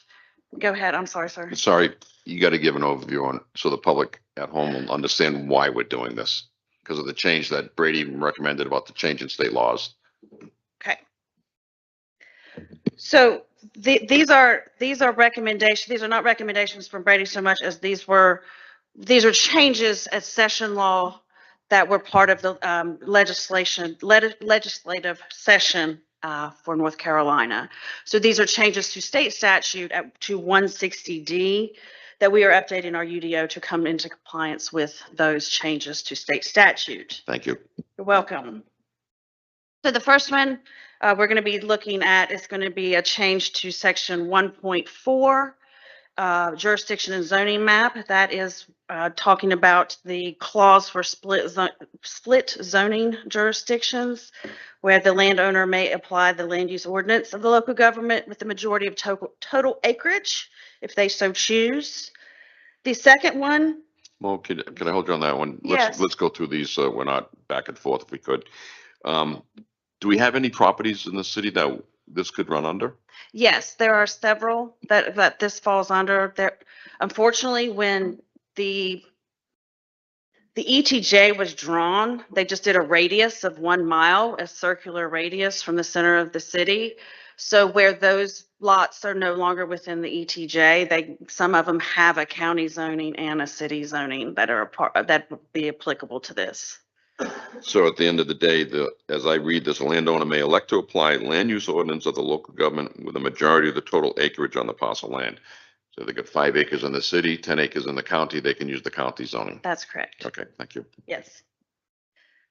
The next change we're going to be speaking of is the 2.6 common review procedures. This is for common review procedures for development permits. And this applies to number 2 in the staff report, is removing all waiting periods for refiling of zoning map and text amendments, development applications, or requests for development approval. So on 2.6 of the UDO, we're going to be removing the clauses that were existing previously that required a 12-month waiting period to reapply for a development permit, and replace that with an application for development may be resubmitted at any time after a withdrawal of the application or denial of the application. Okay, any questions from anybody? Okay, thank you. Following that, as we've moved forward in the UDO, we've got section 210, UDO text and zoning map amendments. The first one is where this is one that was not in the staff report. This is where we're adding the update to limits on downzoning. And I had provided a new outline of all of the changes in the UDO just so it'd be easier to follow at your chairs. And the clerk has one as well. This was part of the legislation in 2024, but there was a lot of talk that it may be taken out of the statutes or amended or changed. So we didn't change, and there were not legislative updates that were including these at this point. So we're including these, updating the limits of downzoning to match the statutes, which does not allow creating any type of nonconformity on land not in a residential zoning district, and also that it could not be a nonconforming, creating a nonconforming lot, structure, improvement, or nonconforming site element. This also removes the ability for any local jurisdiction to apply any zoning without the approval of all landowners that this would apply to. So that's what we have been working with, but now we're just codifying it in our UDO. Okay, any questions? Just a point of reference, does this mean that downzoning will not occur in the historic preservation committee, those lots that are designated historic, the original? If this is downzoning and you're not doing it, does that now mean that the historic preservation committee, HPC commission? That has not been, that is not considered downzoning. We have had a lot of different we have worked with local attorneys. We have worked with members of the UNC School of Government that they are stating that if we do not meet any of those criteria, then it is not considered downzoning. And when I go to look the legislation up, is it going to state that it's for not in residential zoning districts? Is it specific to corporate, industrial, and business only? This is exactly how the state statute is written. Okay. Yes, ma'am. Thank you. You're welcome. Moving forward, still in section 210 and the UDO text and zoning map amendments, we're going back to the removal of any waiting periods for reapplication of an amendment. So a zoning text or map amendment can be resubmitted at any time, and that's removing the waiting period of 6 months that was previously in the UDO. Questions? Oh, thank you. The next change that was part of this is section 212, vested rights. So there are 2 separate sections that are included in this vested rights section. One is clarifying that a new permit for any property does not extinguish any other development rights on the property. So if you have a property that's zoned commercial and then there's 17 different land uses, if you have a permit on that, it doesn't take away extinguish any other uses on that lot if you have that permit, development permit. The other one is any vested rights. If a special use permit expires, someone comes in, has a special use permit, does not elect to use it, is not used, and it is not vested for use, the current zoning classification or regulation for the property applies. This doesn't necessarily change anything. It just codifies it and clarifies it, that because any other way that would still be in existence. What's a vested right? So that is if someone gets an approval and then they have vested rights to use it at a later date, but and it's an approval process that has to be granted by the Board of Aldermen. So it's a zoning right. It stays with the property? That's correct, Okay, yes. thank you. Any questions on this section? Okay, thank you, Mo. The next change that was taken place is, it will be found in the UDO. It's changed in the 4.8 streets and roadway network. This is within the subdivision section articles of the UDO. So this one is twofold. We've got street design in number 1. One of the changes is that we have to remove any requirements for street construction standards that are more stringent than those that are adopted by the Department of Transportation. So there are 2 sections within the subdivision ordinance itself that has talks about stricter standards than the adopted standards of the DOT. So one is in section 4.8B, street design, and we're removing the section at the end of the sentence, the last sentence, unless this ordinance establishes stricter standards. So that's removing that. In that same street design section, the last change was that we have to remove any requirements for road or fire access roads that are not in compliance with the North Carolina Residential Building Code. And so in section 4.8 of streets and roadway network, number 5, this is going to be updated to comply with that residential building code. So we had that any subdivision with more than 30 residential units or lots, they had to have 2 vehicular access or fire apparatus roads. The statute is 100. So this is now changing it to any subdivision with 100 residential units or lots are going to have those 2 access roads other than the 30.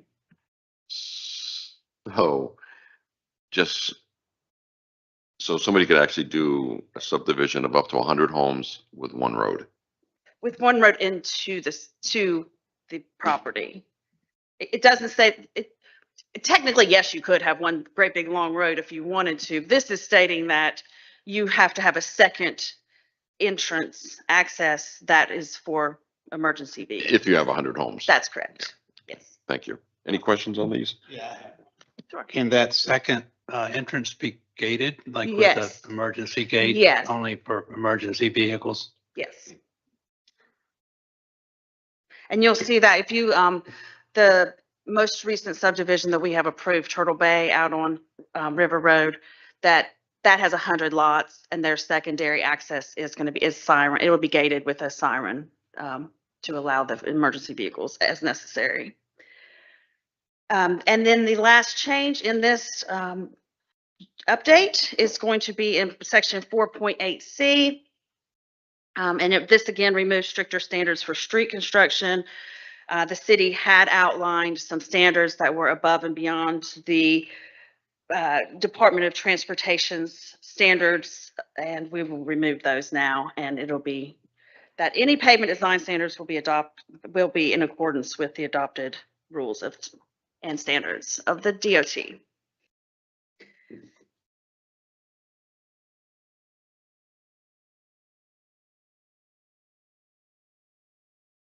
Any questions in the meantime? All right, so this is found on page 101 of your package.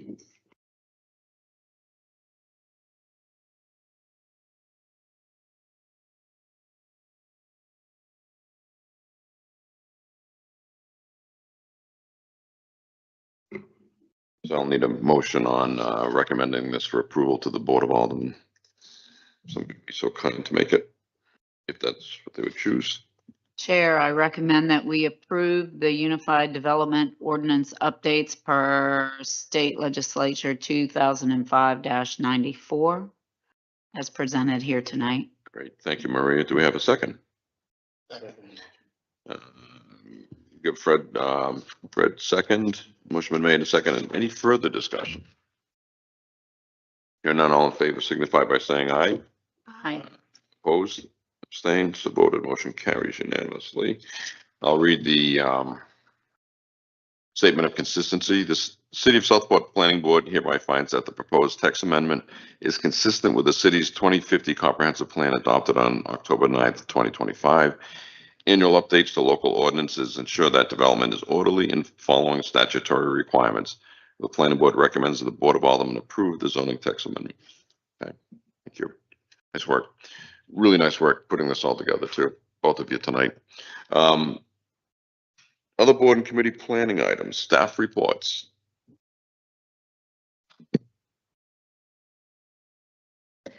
Good evening. Just a couple quick updates that we wanted to go over with you for some projects that we've been working on, and to go over a couple other special projects that we'd like to bring forward to you for some future changes or future updates. First and foremost, we have been working with the Division of Coastal Management on our North Carolina Resilient Coastal Communities Program plan. This plan facilitates the creation of a vulnerability study for coastal communities that will provide on-the-ground projects at the end of this process that can be implemented locally. So this project is going to be moving forward. We have a stakeholder meeting which is coming together where we'll be holding in March. These stakeholders are going to review the types of hazard the community needs to focus on. We'll be using the Southeastern North Carolina Hazard Mitigation Plan that has been just drafted. The newest draft is available now, and that'll be part of the basis for the proposed projects. And then those hazards that are going to be focused and identified will be taken to a public workshop in the fall. So this will allow the public to help formulate the prioritization and the framework of the projects that we want to bring forward and implement locally, so that they can be based on the citizens' input. So we want to make sure that for the resiliency of our community, we're looking at the right hazards and prioritizing them so that we can get some on-the-ground projects. Again, this is a great project because it does offer. This is fully funded, first of all, which is a wonderful, and also it's going to give us on-the-ground projects that if we can move forward with those, there's also grant funding to allow us to implement them. So we can go from stages and phases 1 and 2 into phases 3 and 4, where we do actually see projects coming online and on the ground. How would this involve the planning board, if at all? We will be bringing this project forward once the plan is completed, to bring it forward and let the planning board review it and recommend it to the Board of Aldermen. Also, we will definitely want everyone to participate in any of the public forums or surveys that may be available. Right now, again, that's not going to be until the fall. We're just working on the background and things, but we will also make sure that there's announcements on the social media, any local publications, city publications, and the website. So we'll make sure that everyone is aware of those. Yes, ma'am. As our representative, are you bringing some of the 2050 Southport plan items? Because we have several on there related to coastline and resilience. I think those will be the biggest priorities I would want to hear from after the March meeting before the survey. Sure, absolutely. And yes, they are the consultants that are working with us. They are looking through all of our adopted plans now. So they're reviewing the hazard mitigation plan. They're reviewing our newly adopted comprehensive plan and making sure that everything is aligning and we are looking at the correct hazards and weaknesses that the city has. welcome. The next plan I would like to touch base on is our multimodal acceleration plan. This plan is also grant funded and it's in the final stages of its completion. And we hope to have a draft plan with implementation actions with line sheets for the top projects identified throughout the project that are going to be available in the late spring. So we'll be bringing this plan to you in the late spring for review to look at the projects that have been prioritized by the stakeholders as well as citizen input that we've received from surveys and some online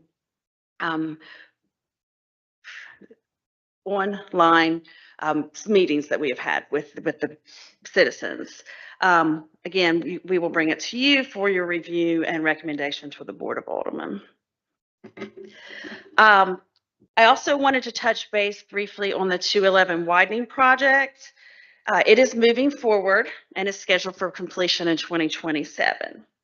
The projects within the city's jurisdiction will include sidewalks on both sides of the road, and this will begin just south of the intersection of 87 and 211 and go forward to the second entrance of the Tidewater Plaza, which is the second Walmart entrance. So there will be sidewalks on both sides. I know that there have been inquiries about the bridges and the safe passage on the bridges. I have not received any information on any of the projects moving forward outside of the city's jurisdiction. I have reached out to our engineers, Ben Hughes and Josh Pratt, and I've not received any details on that portion of the pedestrian or bicycle access or improvements outside of our jurisdiction. I'm following up with them and hopefully I'll have some information for you that I can share, and I will as soon as I receive that information. Are those sidewalks new? Or is that? They will be. They have No, not been well, installed Yeah, I'm yet. sorry, let me restate that. Were they, I didn't think they were previously planned. Are they? They have been. Okay. So the original project had a multi-use path that went the full length of the project, and that was removed. So in 2018, the city signed an agreement with DOT with a cost share for this project to ensure that there were sidewalks on to at least the Walmart section of this project. So when you say multi-use, that doesn't include golf carts? No, it would not. All right. And this is going to be just a ADA compliant sidewalk at this point. It won't be one of the larger ADA. Listen, that's going to be improvement because I see people and I wonder how they even live, so Yes. it's good that and it's a good start, you start with one sidewalk and then you work towards the next one and the next one, That's start right. connecting the dots. So, thank you. Perfect. All right, so moving forward, keeping this going, I would like to announce that our UDO is now available online on the Municode platform. So you'll find the UDO where you can find our city charter and city ordinances now on the Municode. I have included the website here at the bottom of this page, and I can send that to a link to all of the board members for your use. I do want to say that it will be updated and maintained on this site, and we won't have the PDF or any links straight to the ordinance on our website moving forward. So I just want to let you know. And I would like to let you know that the most recent version goes up to the changes that we had made in September of 2025. So they have the updates from all of the different zoning district and uses, but it's just a matter of keeping it updated at this point because we had to stop at some point for them to get it formatted and uploaded onto the website. So, and it will also show all of the different changes as we send our ordinances in. So there will be a consistent list of the changes and what version of the plan is available for use. So. Very cool. And really nice work by all of you. The one question I have, does that mean the one that we can get to from the Development Services website now will be shut off, or will the link be updated to that? I knew she needed the mic. I knew she was listening. It's already been updated. So it points to the Municode one. Yep, it goes directly to this one, and then it's already been updated on the new website as well. Sweet. Thank Yep. you. Perfect. I just want to make sure everybody's using the right one. And also, just for clarification, the the PDF that was on the website is also the same version that is now on the Unicode platform. So that those won't be different. So if you had downloaded that or uploaded it to your computer, Thank you. we're getting there. Yeah. But no, yes, yeah, I I'm so think that's- excited that I don't have to maintain that document anymore. I think it's great. Yeah, my biggest thing is I think there were 2 or 3 versions and which one was the version of the truth, and this is perfect. Thank you. Nice work. Nice forward progress. Oh, that is all I have for you updates. Wendell, did you want to go over a couple of things that you've been working on with the boards? Is that going to include the comprehensive plan certification? The comprehensive plan was certified by the Coastal Resources Commission in January of 2026. I mean, that's just, So what are the next steps? the next steps are then just the implementation of the plan. So staff will be going through and we're using it to ensure consistency with any of our land use zoning text amendments. The plan will now be used if there are any CAMA major permits that need to be applied for or issued. They will use this new plan for their consistency reviews for CAMA permitting purposes. And then looking through the implementation to move forward. So does this include a rewrite of the UDO then? It can, and that I will get to that for you. But yes, that we're hoping. Oh, I wait, have I'm a sorry. vision board, and Is on that vision board is a complete review and rewrite of the Is UDO. that, you're going to get to that tonight? Or? Yes, sir. Oh, Yes, I'm sorry. I thought no, when you, that's fine. I'm sorry. I Yes. thought when you were turning it over to Wendell, I will No hold worries. off. When- Yeah, I'll when- come. I'll be right back All right. after these messages. All right. Good. Thank you.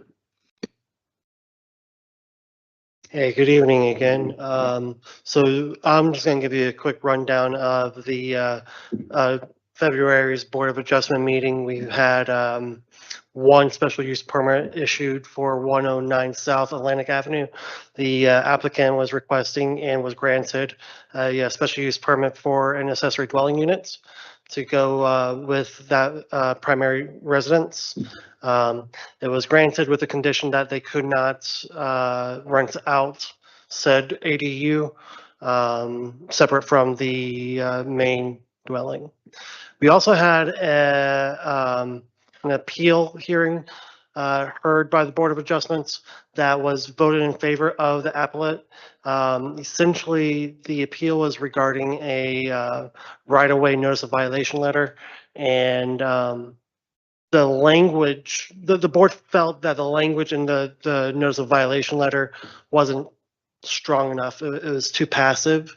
And they were concerned that if challenged in a court of law, the language of the NOV was not strong enough. So they voted in favor of the appellate.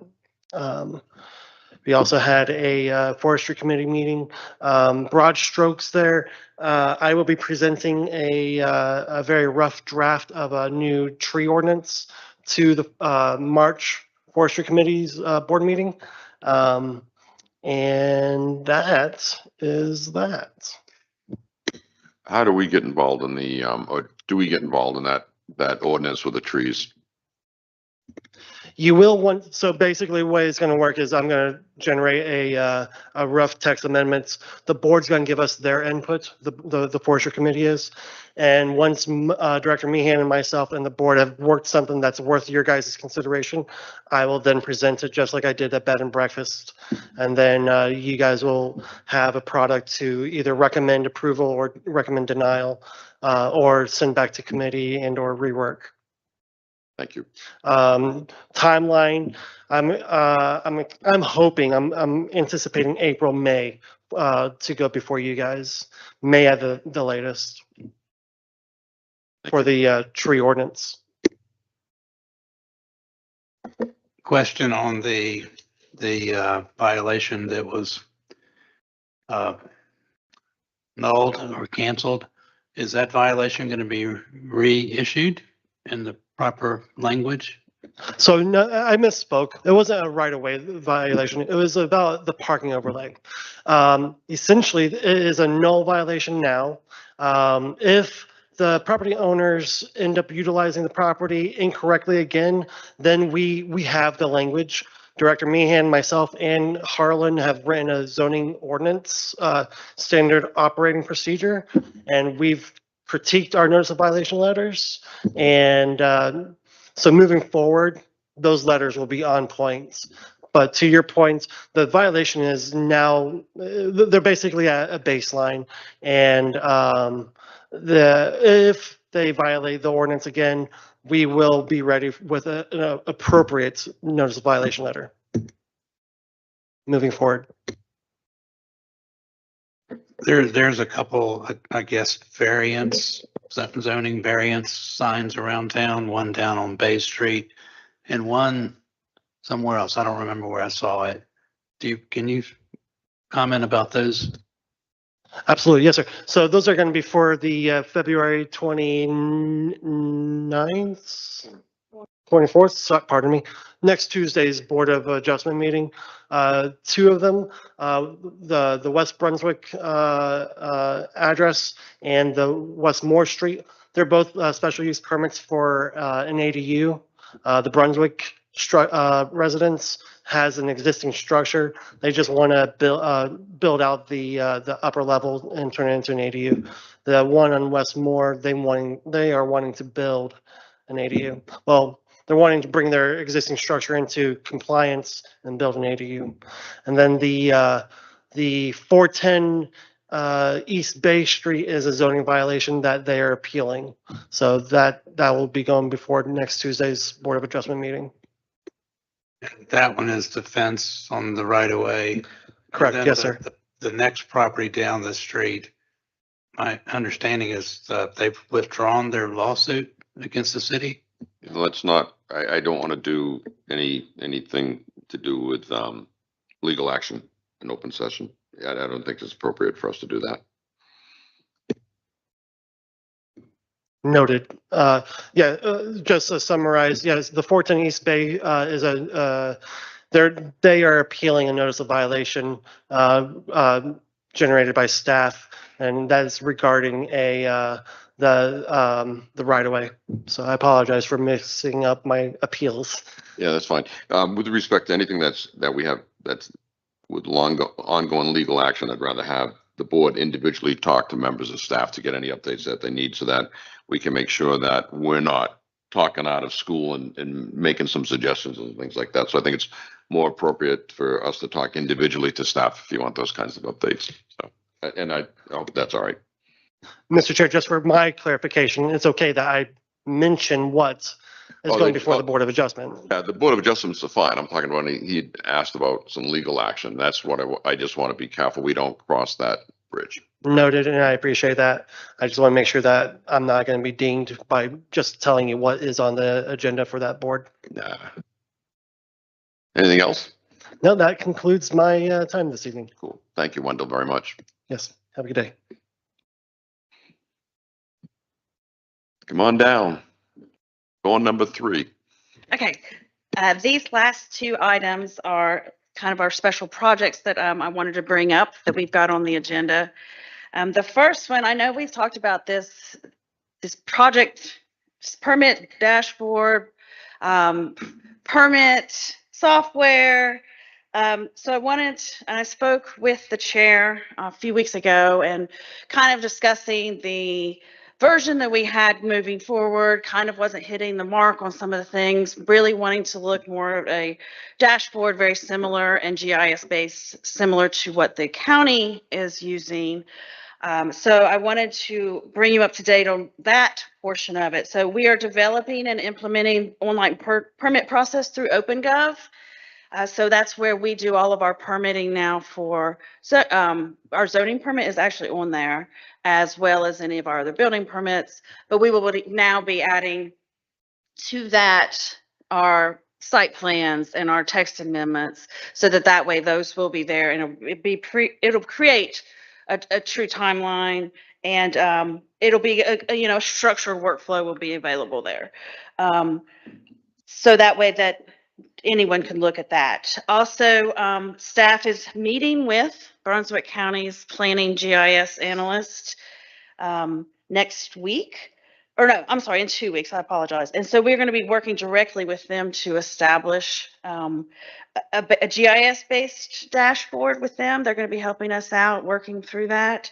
And so we are working through our GIS, so we're hoping that we got that up and running sooner than later, but they have agreed to work with us, and so hopefully we'll have something to provide you for that. Sweet. Yes. Also, on this slide, I wanted to remind everyone that there is a search function on our permit portal. So if you have any questions ever, you can go to the OpenGov, or if you go to our website, it says the permit portal. It'll take you to this search function. You can search in the main search title. You can scroll down. It says search. You can put in an address, you can put in tree permit, and it'll bring up different permits that are available. And what I put on the right here is I just searched for 1029 North Howe, that's City Hall. So then it'll list any permits that are open or have ever been issued to that property, so you have an idea of what's going on. So just wanted to remind people that we do have this option. If there are ever any questions, you can go there.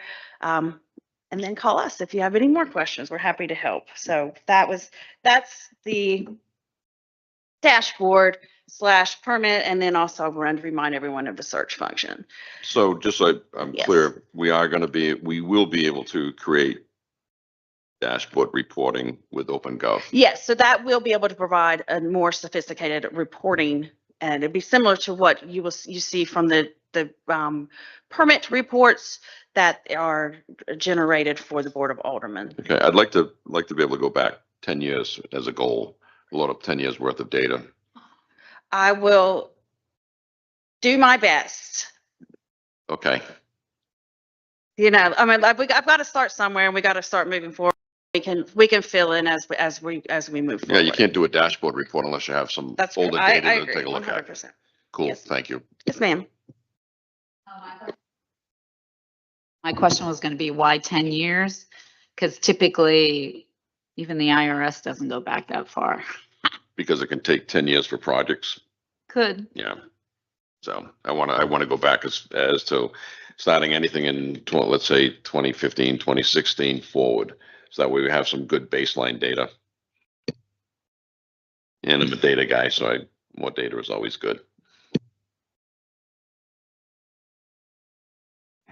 Last item that I have to discuss with you this evening is talking about the UDO update and the certification of the land use plan that we have now moving forward.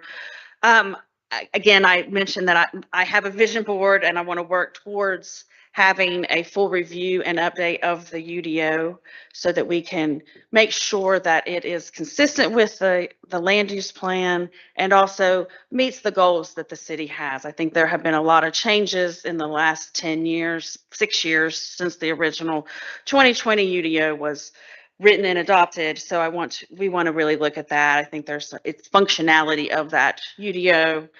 It's good, but it can be a lot better. So in the next 12 to 18 months, we want to look at the short-term actions that are found in the comprehensive plan. So staff will be looking at those. We already have started that so that we can focus the next 12 to 18 months again on the priorities that are outlined. And we're going to look at the priorities outlined by the Board of Aldermen and at the October 2025 meeting. That also were some input from the planning board. We're going to look at any other low-hanging fruit projects that can be initiated, and these may or may not be even UDO updates, just anything, maybe if there's any projects that can be taken on with the planning department, with any of the other committees where we can do some updates to the city, some projects that are more, maybe even more fun. So let's just do some things around the town. So we would like to quarterly come to you with some updates with measurable accomplishments. So Wendell and I sat down and kind of looked at for the first quarter / first half of the second quarter.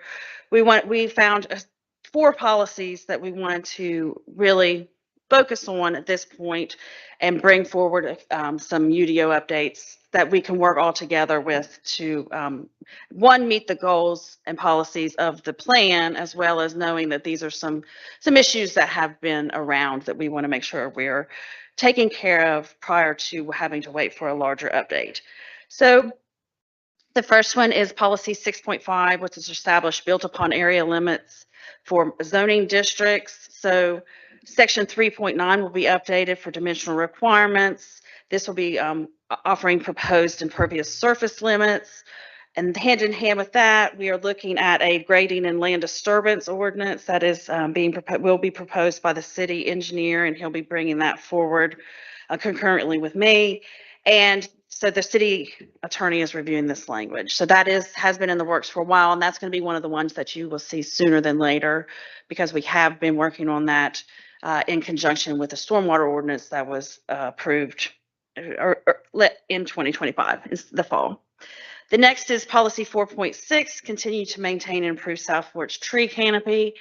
This is section 3.18, the tree protection and landscape preservation. Again, Wendell had touched base with that. We're going to be looking at some of the goals of the tree ordinance with the forestry committee and making sure that we have, we're really hitting the mark on that ordinance and preserving the trees we want, encouraging mitigation of the types of trees we want and credits and those types of things for that. Next one, we've got policy 8.6, manage and improve parking downtown and in the yacht basin. Section 3.14 is our parking section in the UDO, and the entirety of this section, I think, needs to be looked at as a whole. But there have been a few subsections that I feel that can be adjusted and updated, that we've identified some issues that we would like to have discussions with the planning board that are smaller things that we can take care of to allow things to keep moving forward without having parking issues. There's some properties we'd like to talk about for that.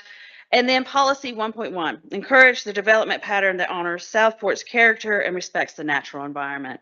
So this is going to be going back to the Article 3 zoning updates that we had taken forward to the Board of Aldermen in October, that included some things that were part of the priorities of the Board of Aldermen from 2024, also some of the priorities of the Planning Board from last year that were not included in the update when we did the ETJ changes after the relinquishment of that.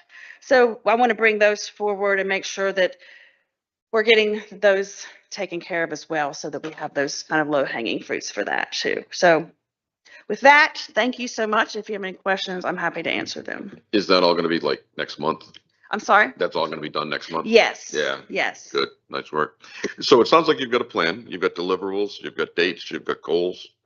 Sweet. Can we get a copy of that? Sure. Yes. Thank you. Nice work. Thank you. Any questions on the board at all? So the only question I have is, how can we help you with all of that? Other than this kind of at a meeting, what can we do individually, collectively, subcommittee wise, or anything else like that, that we can help you with that? Let us formulate some of these things, and then I think as we go through the amendments, I think that that's going to be when we can reach out and have the board members take a look at researching some different communities, maybe if we're wondering how they're taking care of some issues that we may want, just some new ideas, so that we will just move forward that way. Again, we've really just kind of put these together, and I want to be able to make sure that we're doing them cohesively and making sure we're not just rushing through things. So Great. Thank you very much. Okay. Let's close out board comments. Ed, anything? No, Chair. Maria? I have no comments, Joe. Bob? No comments. Great. Fred? And neither do I. I'll entertain a motion that we adjourn. I move that we adjourn. Motion's been made. Do we have a second? I second. Maria, thank you both. Any further discussion here or none? All in favor signify by saying aye. Aye. Opposed? Thankfully, nobody's opposed. Abstained. Motion carries. We are adjourned. Thank you very much.